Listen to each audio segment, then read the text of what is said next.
मनको घाउ निको पर्ने मलम भइदिए मनको घाउ निको पर्ने मलम भइदिए पहिला जस्तै फेरि पनि हाँस्ने थिए म पहिला जस्तै फेरि पनि हाँस्ने थिए म आफ्नो भाग्य आफै लेख्ने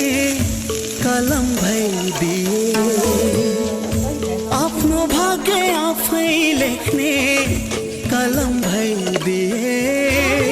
जुनी जुनी तिम्रै बनी बाँच्ने थिए म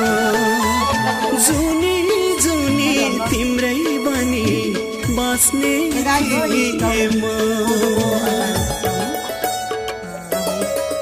मात्र खान्छ है मैदा सैदा खान छोडिसक्यो अब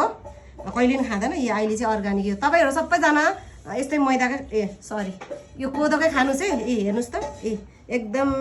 खै मिठो त सही छैन थाहा भएन तर अब खानु चाहिँ यस्तै पर्छ अरे है